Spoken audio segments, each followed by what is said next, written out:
오수근의 한중일 타임즈.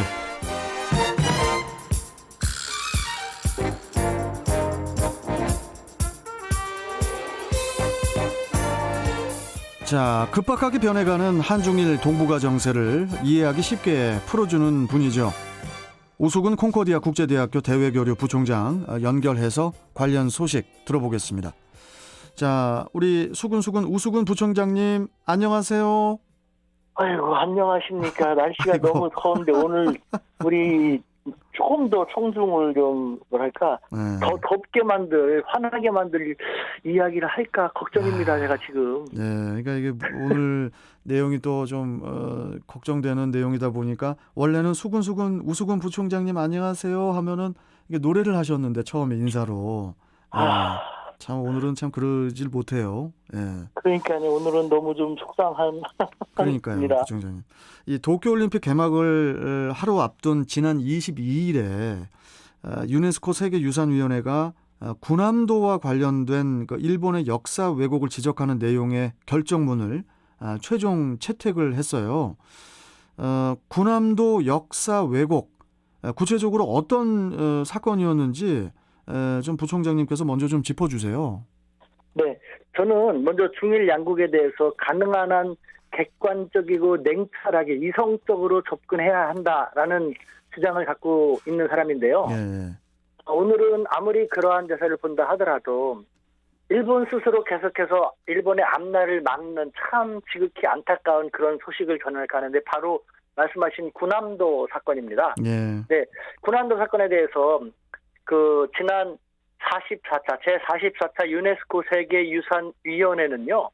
일본이 세계유산으로 등재 당시 일본 측에 권고했습니다. 후속 조치, 보완 조치를 취하지 않으면 안 된다라고 했는데 일본이 잘하는 게 무엇입니까? 눈 가리고 아웅, 오리발 내미는 것이죠. 네. 이에 대해서 눈 가리고 아웅 함으로써 유네스코라는 국제기구가 매우 이례적으로 일본에 대해서 강한 유감을 표시했습니다. 어떤 내용이냐? 2015년 등재 당시 약속을 어기고 일본이 역사를 계속 왜곡하고 있다라고 정면 질타했는데요. 당시 조선인 등이 그 가혹하게 강제 동원된 사실을 잘 알리고 또 희생자를 기리는 조치가 필요하다. 이에 대해서 보완해야 한다라고 요구를 했는데 네. 일본이 그렇게 하지 않고 역사적 사실을 아직도 왜곡하고 있다라는 것이죠. 네. 일본이 그 지난 2014년부터 군함도는 일본의 초고속 산업혁명 유산의 하나다. 이렇게 이제 주장을 하면서 그 세계 문화유산 등재를 적극 추진을 하지 않았습니까? 네. 그런데 군함도가 이게 이제 외교 문제로까지 번지면서 사실 그때 당시 상황이 좀 좋지 않았었단 말이죠. 그렇지 네. 않습니까? 맞습니다. 그 일본이 이 유네스코의 권고를 받아서 역사적인 사실을 잘 알릴 거다라고 하면서 만든 것이 일본 도쿄 신주쿠의 산업유산정보센터라는 것입니다. 그런데 이거 하나만 보더라도 참 사람들 화나게 만드는데요. 먼저 이 산업유산정보센터를 군함도 사람들이 1,000만 명 이상 찾는 이 군함도 앞에다가 설치하지 않고 거기 설치하면 사람들이 다 알게 되니까요. 일부러 사람들이 잘 못 보게끔 그곳으로부터 약 1,400km 떨어져 있는 도쿄에다가 만든 꼼수를 피운 것이죠. 두 번째 내용도요.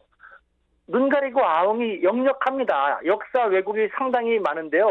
그중에서도 우리 조선인에 대한 전시는 당시 좋은 환경에서 생활하다 보니까 많은 조선인들이 자발적으로 일자리를 찾기 위해서 왔다라고 정말 천부당 만부당하는 역사 왜곡을 그대로 전시하고 있었기 때문에 우리 외교부에서도 어쩔 수 없이 주한 일본 대사를 초치하는 외교적인 초강수를 둔 적도 있는 것이죠.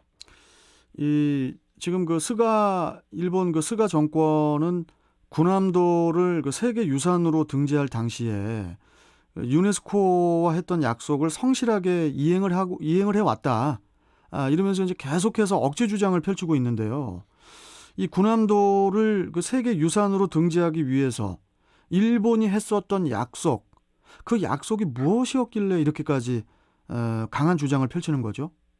네, 말씀드린 것처럼 당시 조선인 등이 가혹하게 강제 동원된 사실을 알리겠다.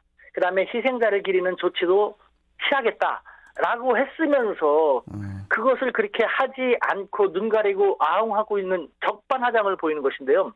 일본은 오히려 사실 한국이 사실관계를 확인되지 않은 것을 갖다가 주장을 하고 유네스코 전문가들은 이와 같은 한국의 주장을 역시 사실관계를 정확히 확인하지 않은 상태로 그대로 수용함으로써 역사가 왜곡되고 있는 것이다.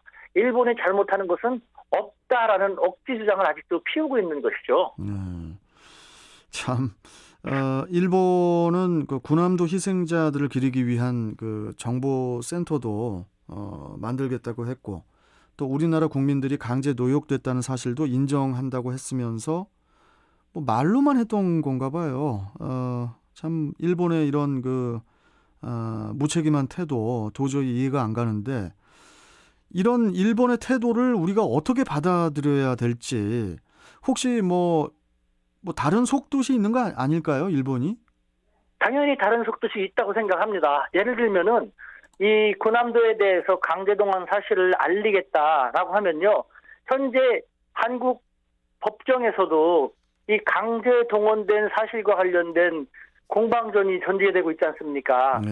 이와 같은 상태에서 일본 정부가 강제 동원됐다는 것을 인정하는 듯한 조치를 취하게 된다면은 일본에게 불리하게 전개될 수밖에 없기 때문에 어쩔 수 없이 이렇게 하는 것 같은데요. 저는요, 예를 들면 현재 일본 도쿄올림픽이 전개되고 있습니다만 우리 매스컴이 올림픽에 대해서 너무 부정적으로 좀 안 좋은 것만 많이 보도하는 것 같아서 안타깝다는 생각도 듭니다. 예를 들면은 골판지 침대 있지 않습니까?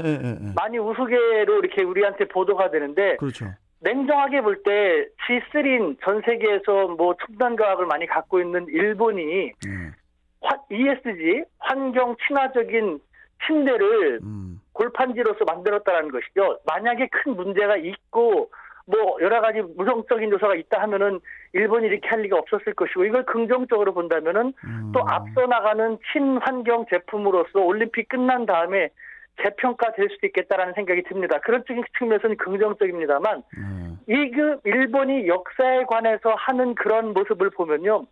도저히 긍정적으로 바라볼 수가 없는 것이죠. 일본이 자기 스스로 국제사회에서 자기의 앞날을 계속해서 가로막는 그런 참 안타까운 처사가 아닌가라는 생각을 지울 수가 없는 것이죠.